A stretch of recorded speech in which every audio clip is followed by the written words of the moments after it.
दोस्तों, क्या आपको पता है कि महाभारत में किस योद्धा के रथ पर कौन से देवता का वास था। वैसे तो महाभारत काल में एक से बढ़कर एक पराक्रमी योद्धा थे, परंतु एक योद्धा को महारथी बनाने में एक विशिष्ट रथ की भी आवश्यकता होती थी। इसलिए आज हम आपको बताने वाले हैं कि कौन सा रथ था सबसे शक्तिशाली और वो किस योद्धा के पास था। तो आइए जानते हैं, लेकिन वीडियो में आगे बढ़ने से पहले हमारे चैनल को सब्सक्राइब अवश्य करें तथा बेल आइकन जरूर दबाएं और साथ ही कमेंट में जय श्री कृष्णा लिखना न भूलें। तो कौन से थे वो योद्धा जिनके दिव्य रथ के कारण श्री कृष्ण भी अपने सुदर्शन चक्र से भी उनको क्षति नहीं पहुंचा सकते थे। सबसे पहले बात करते हैं भीष्म पितामह की। भीष्म के रथ में इतना बल था जिसे किसी भी तरह नष्ट नहीं किया जा सकता था। उनके रथ में इतनी शक्ति थी कि यदि भीष्म अपने रथ से नीचे उतरकर समर्पण ना करते तो उनकी मृत्यु असंभव थी, क्योंकि उनके रथ में 6 प्रकार के अश्व थे जिनकी शक्तियों का अंदाजा इसी बात से लगा सकते हैं कि जब वो अश्व चलते थे तो धरती कांपने लगती थी। जिन घोड़े की मात्र एक टक्कर से बड़ा हाथी भी गिर पड़ता था, भीष्म जी को ये रथ उनके पिता शांतनु जी ने वरदान स्वरूप दिया था। और जब महाभारत का युद्ध चल रहा था तब पितामह भीष्म ने अकेले ही पांडवों की आधी सेना का विध्वंस कर दिया था। इसके बाद जब पांडवों ने पितामह के सामने हाथियों से निर्मित व्यूह की रचना की, तब पितामह भीष्म ने बिना किसी शस्त्र का प्रयोग किए उस व्यूह को तोड़ दिया था। तब पांडवों ने श्री कृष्ण जी से पूछा, मधुसूदन, बिना किसी अस्त्र से पितामह भीष्म ने यह व्यूह किस प्रकार तोड़ा है? भगवान श्री कृष्ण जी ने बताया कि जितना सामर्थ्य भीष्म में है उतना ही सामर्थ्य उनके रथ के अश्वों में भी है।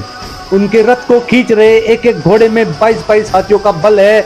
यह सुनकर अर्जुन कहते हैं कि केशव, ऐसे तो हम भीष्म पितामह को अपने किसी भी व्यूह से नहीं रोक सकते। तब श्री कृष्ण जी कहते हैं कि उनकी चिंता न करो पार्थ, समय आने पर उन्हें भी परास्त होना पड़ेगा। बात करते हैं महाभारत के दूसरे योद्धा की, जिसके रथ में भीष्म पितामह के रथ से भी ज्यादा शक्ति थी, परंतु उनकी मृत्यु का कारण उन्हीं का रथ बना। ऐसे महान योद्धा अगर चाहता तो समग्र सृष्टि को अपने अधीन कर सकता था। जिसने अर्जुन जैसे महाशक्तिशाली योद्धा जिसने महादेव के साथ युद्ध किया था उसे भी भयभीत कर दिया था, और जिसके आगमन से कुरुक्षेत्र में मायावी शक्तियों का नाश हो गया था, जो बड़े कुल का होते हुए भी नीच कुल का कहा गया। जी हाँ, हम बात कर रहे हैं अत्यंत शक्तिशाली, सूर्य के समान तेजस्वी महारथी कर्ण की। महारथी कर्ण को कौन नहीं जानता। उनकी धनुर्युद्ध की प्रशंसा स्वयं भगवान श्री कृष्ण ने भी की थी। उनके पास अमृत से निर्मित कवच एवं कुंडल था जिसे कोई भी दिव्यास्त्र नहीं काट सकता था। इसलिए महाभारत युद्ध शुरू होने से पहले ही भगवान श्री कृष्ण ने इंद्र से कहकर कवच कुंडल उतरवा लिए थे, जिससे सूर्य देव भगवान श्री कृष्ण से कहते हैं कि भगवान, ये तो बहुत बड़ा अन्याय है।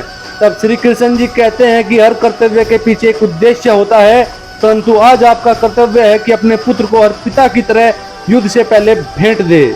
तब सूर्य देव ने कर्ण को अपना दिव्य रथ प्रदान किया था, जो युद्ध के दूसरे पहर तक अत्यंत शक्तिशाली रहेगा, परंतु दूसरे पहर के बाद उसकी शक्ति विलुप्त हो जाएगी। इसी कारण कर्ण की मृत्यु दूसरे पहर के बाद हुई थी।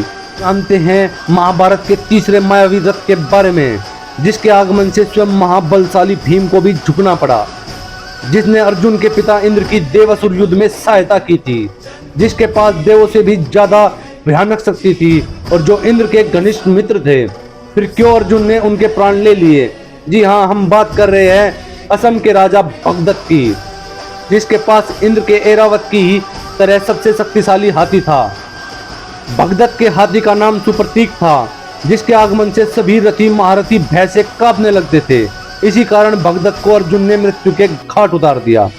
अब जानते हैं कि महाभारत के सबसे शक्तिशाली रथ के बारे में, जो कोई और नहीं अर्जुन का ही रथ था। उनको यह रथ अग्निदेव के कहने पर वरुण देव ने दिया था।